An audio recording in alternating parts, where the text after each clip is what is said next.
Hello दोस्तों, इस channel में आपका स्वागत है। मैं अमित कुमार और आज 18 अप्रैल से संबंधित 10 महत्वपूर्ण क्वेश्चन को हम लोग देखने जा रहे हैं। तो पहला प्रश्न है, भारतीय रिजर्व बैंक के किस पूर्व गवर्नर को आईएमएफ की प्रमुख के बाहरी सलाहकार नियुक्त किया गया है? तो ये नियुक्त किया गया है रघुराम राजन को। ठीक है, यानी इसका आंसर होगा डी। और यहाँ पर अगर हम लोग भारतीय रिजर्व बैंक की बात करें तो आरबीआई की स्थापना 1935 में हुई थी और इसका नेशनलाइजेशन 1949 में हुआ था, ध्यान में रखिएगा। और आरबीआई का हेड ऑफिस मुंबई में है और वर्तमान में आरबीआई के जो गवर्नर हैं वह मिस्टर शक्तिकांत दास हैं, जो एक आईएएस ऑफिसर हैं और 25वें नंबर के गवर्नर हैं। अगर हम लोग आईएमएफ की बात करें तो आईएमएफ को इंटरनेशनल मॉनेटरी फंड कहते हैं और आईएमएफ की स्थापना आपको 1945 में हुई थी, ध्यान में रखिएगा 1945 में हुई थी। और आईएमएफ का हेड ऑफिस वाशिंगटन डीसी में है, वाशिंगटन डीसी अमेरिका में है। और वर्तमान में आईएमएफ की जो चेयरमैन है वह क्रिस्टीना जॉर्जिवा है, जो एक यूरोपियन कंट्री की है। यानी आईएमएफ का कोई भी जो चेयरमैन बन सकता है वह एक यूरोपियन कंट्री का ही बन सकता है। तो इस क्वेश्चन से आप इतनी सारे बातों को जरूर ध्यान में रखिएगा।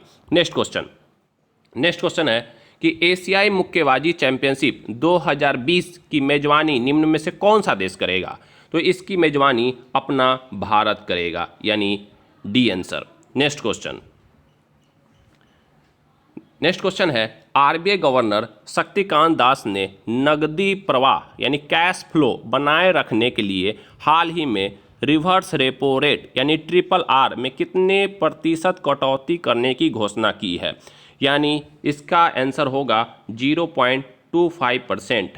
देखिए, इसमें बहुत सारे पॉइंट हैं। पहले हम लोग जान गए कि अभी आरबीआई के जो वर्तमान में गवर्नर हैं वह शक्तिकांत दास हैं और शक्तिकांत दास कैवें नंबर के गवर्नर हैं? तो वह 25वें नंबर के गवर्नर हैं और आरबीआई का हेड ऑफिस मुंबई में है। ठीक है, यहाँ पे एक टर्म आया है रिवर्स रेपो रेट। इस टर्म को समझने के लिए दो टर्म हमको समझना होगा, एक होता है रेपो रेट और दूसरा होता है रिवर्स रेपो रेट। ठीक है, ध्यान में रखिएगा। यानी इसको हम लोग डबल आर कहते हैं रेपो रेट और इसको कहते हैं ट्रिपल आर यानी रिवर्स रेपो रेट। यानी आरबीआई ने रिवर्स रेपो रेट में 0.25% की कमी की है।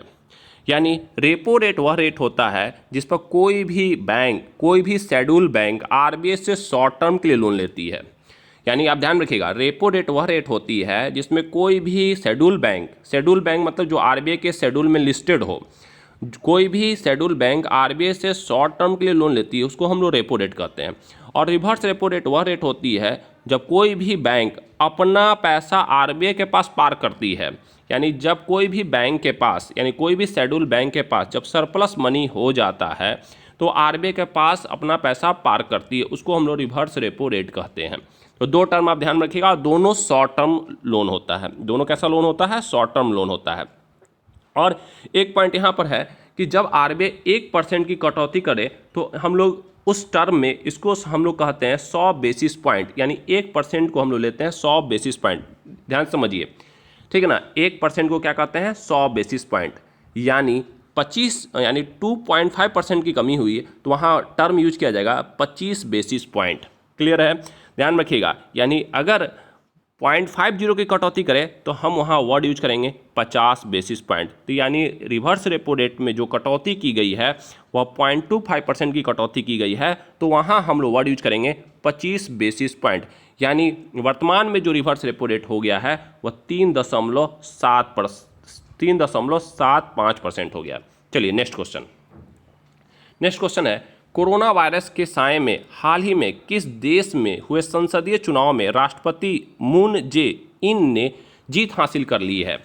देखिए, ये जीत हासिल की है आपको दक्षिण कोरिया के राष्ट्रपति, ठीक है ना। यानी उन राष्ट्रपति का नाम है मून जे इन, ध्यान में रखिएगा, मून जे इन, दक्षिण कोरिया। अगर हम लोग साउथ कोरिया की बात करें तो साउथ कोरिया की कैपिटल है सियोल, ठीक है ना। साउथ कोरिया की कैपिटल है सियोल, ध्यान रखिएगा। क्लियर है?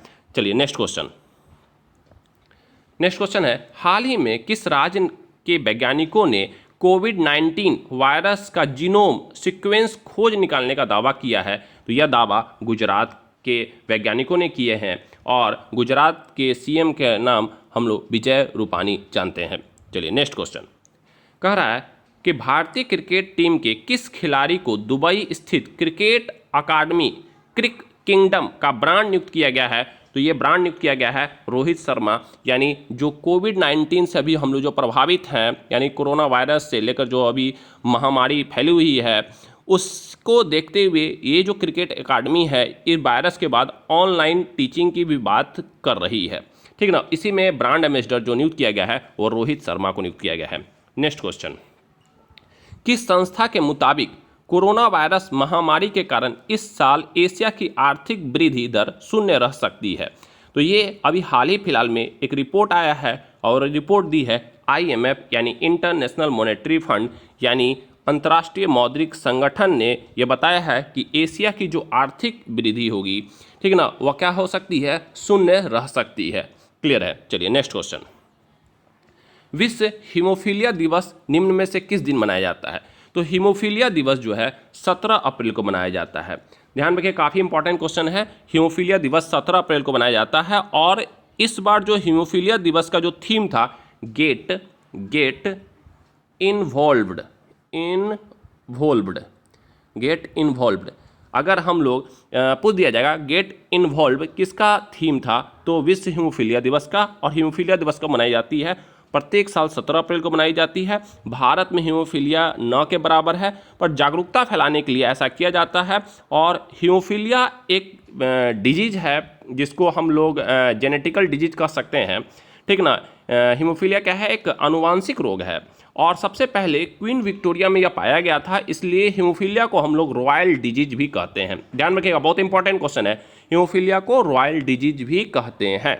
चलिए नेक्स्ट क्वेश्चन है, अंतर्राष्ट्रीय मुद्रा कोष यानी IMF ने हाल ही में कहा कि वह कोरोना वायरस से निपटने के लिए देशव्यापी लॉकडाउन लगाने के किस देश के समय रहते लिए गए फैसले का समर्थन करता है?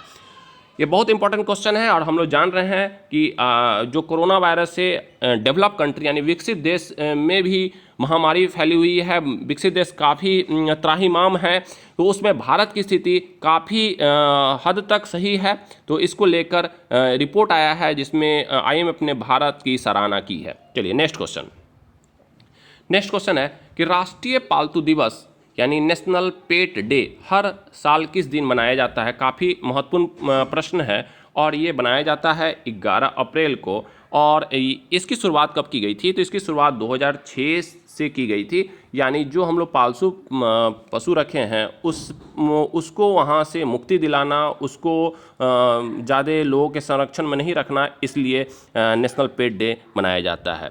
चलिए नेक्स्ट क्वेश्चन, तो इस स्लाइड में आज हम लोग इतने ही क्वेश्चन को देखते हैं। यह वीडियो आपको कैसा लगा? अगर अच्छा लगा है तो उसको आप लाइक करें, सब्सक्राइब करें। धन्यवाद।